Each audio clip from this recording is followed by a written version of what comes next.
So far, we've talked about the classical views of the face. We've talked about the full face, the 2/3 of the profile view. We've talked about the classical lighting patterns. We've worked through some different areas and pointed out some places where we get some decent window light and so forth with our bride and groom. And we did a couple other pretty dramatic things down at the hotel. But in our location today, we want to do something different. We have this beautiful home that we get to work in today. And I want to just show just kind of some of the images I may take on a wedding day if we catch up with the bride at her home. Really, what I'd like to emphasize here is that even though I'm going to work in several locations throughout the home today, I'm not encouraging you guys and girls to do the same thing. We're doing this with the video so we can just show you all the different kinds of compositions that we can bring together in this location. What I would do on a regular wedding day with my regular client, I would survey the home, I would pick out some of the best features within the home, and then maximize the images that I would get from those couple locations. Again, it's not about us, it's about our client, and we need to be considerate and respectful of our client, of their time, of the excitement of the day and everything else, and not try to make it a photo expo of everything we can do in the home. The home does offer us a tremendous amount of variety here and so forth, and we're really going to try to maximize that for our video. So why don't we go ahead and get started. The first place I thought I would start today is really in front of the beautiful mantle. If we look at our bride's gown, I like how the texture of the gown is kind of picked up in the top part of the mantle. So we kind of get that echo in the textures right here, which I think is really quite lovely. When I set this up, it's just going to be a simple available light photograph. We have our large picture window right here, flooding light in on our bride. We have this beautiful soft light on her face.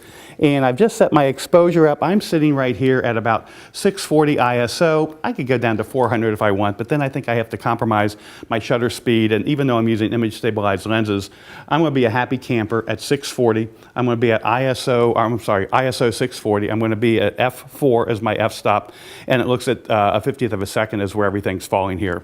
I'm going to be shooting this in manual mode, and again, why am I in manual mode? Because I have most control over my camera in manual mode. It's telling me I've got decent exposure. I've checked the viewfinder, checked histograms, and everything looks good to go here. I could put it on aperture priority, but as the camera picks up the lighter parts of the gown or the mantle behind her and so forth, that exposure can range up and down. There's no reason for it. Just nail it down. We're not going to move anywhere else, and we know we got good photographs here and good exposure here. When I look through the camera, what I've done too, and we've talked about window light, we've talked about capturing, putting that loop lighting pattern on our subject's face. What I want to do is, go ahead, Megan, and just kind of what you were doing, looking back at me a little bit. And when I look at the photograph of her, I've got a beautiful loop lighting on her face. You can just see on the camera side of the nose, we have this beautiful, beautiful light or shadow on this side of her nose. Megan, let me have you turn your head back towards me just a little bit more. And then if I take this photograph of her right here, and we look at this photograph, we have split lighting on her face. Why? Because she's looking directly at me. The light is coming in at a 90 degrees to her face, and it doesn't really flatter her. So Megan, let me have you turn your head exactly the way we were before.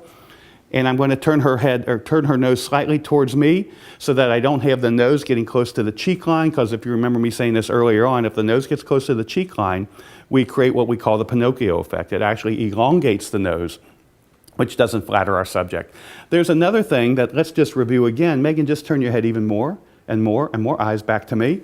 And the other thing we don't want to do is really have the eye be hanging out in outer space. We always want that far eye to be kind of contained by the far part of the face. So I'm just going to kind of work this just a little bit more, bring your head back a little bit more, go back a little bit more right here. And I think that looks good. Now, I'm going to say one more thing about this. When it comes to window light, our light sources, it's a decent sized light source, but what most photographers really have difficulty really understanding or really seeing is how to put that light on her face. So Megan, I'm going to go ahead and just turn your head this way a little bit more, a little bit more, a little bit more.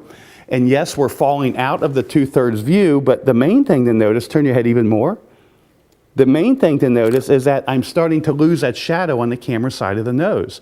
And when we start to lose the shadow, that means I'm losing my loop lighting pattern.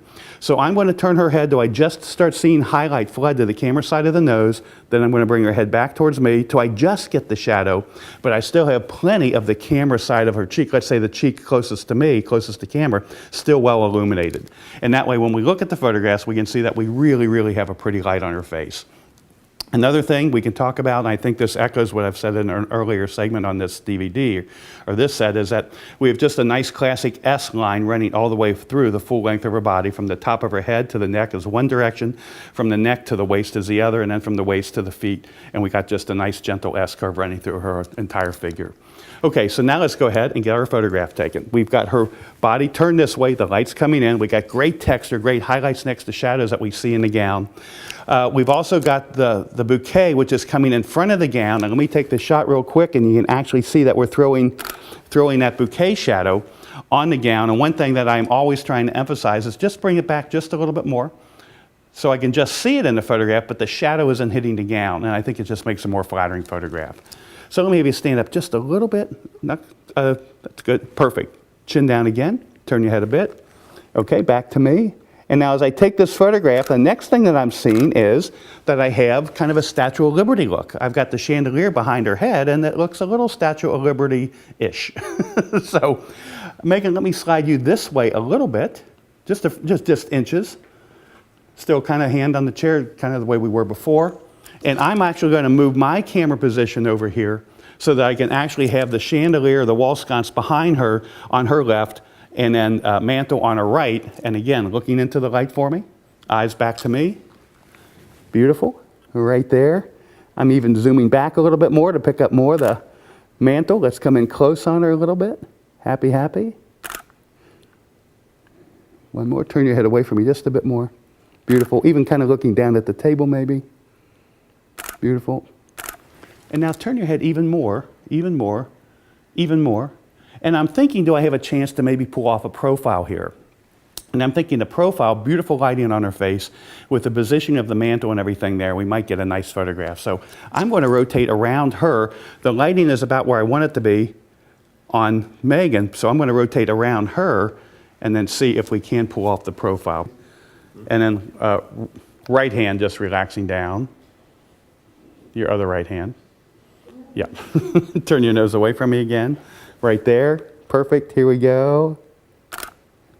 Again. Beautiful. Hang in there. Now how about a little smile? And again. Bring the flowers a little higher for me. And we got a great series of images of her just by the mantle. Again, we could try a million other combinations here, but the house has so many cool features to work with. I think we got a couple cool things right here. You know what? I might even ask our groom to stand in. So now our lighting's going to change a little bit. Am I going to make it a window light photograph?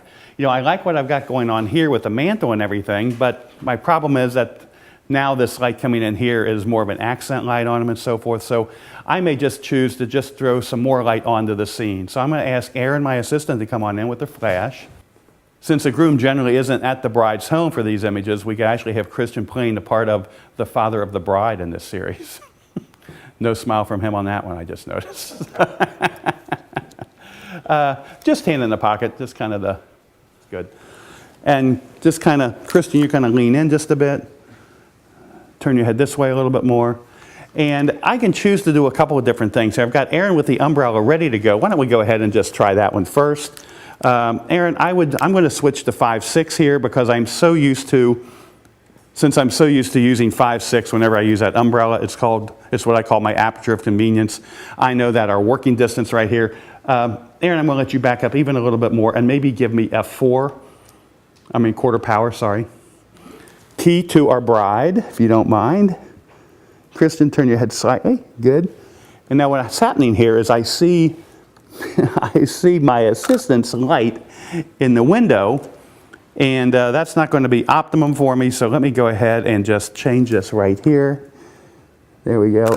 And let's see what that's looking like. And it's looking okay, but what's going on is I've got some weird shadows behind the bride. So you can take a look at the image. And I also have the reflector, or actually the umbrella in the shots too. It's actually reflecting in the mirror behind, above the mantle. So let's go ahead and do this. Let's go ahead, Aaron, and pull the umbrella. And I'm thinking, how am I going to overcome this? To get those shadows even softer, maybe not noticeable at all, I would have to increase the size of my light source. So the easiest way to increase the size of my light source is I'm just going to have Aaron hit the wall right over here. And now she's going to be about 6 or 7 feet away from this wall over here. We're going to get a cone of light coming out of that flash, which is going to give me about a 7 or an 8 foot area of light that's now going to be illuminating our subject. The opposite window, by the way, isn't in the mantle, so I'm not going to get any brightness from that. And let me point you more that way. Yep, right there. And because we've lost the umbrella, we have to really kick up the light. I'm going to say, why don't you give me half power out of that too, Aaron? There you go. And you guys right here. Good, good, good. We'll take a quick look at it. And I think it's looking pretty nice here. Just really pretty lighting. Good expression, you guys. Terrific. And yes, we do have some shadow falling behind her, but I really don't mind it at all because I think it is such a soft shadow. I don't think it becomes really too distracting at all.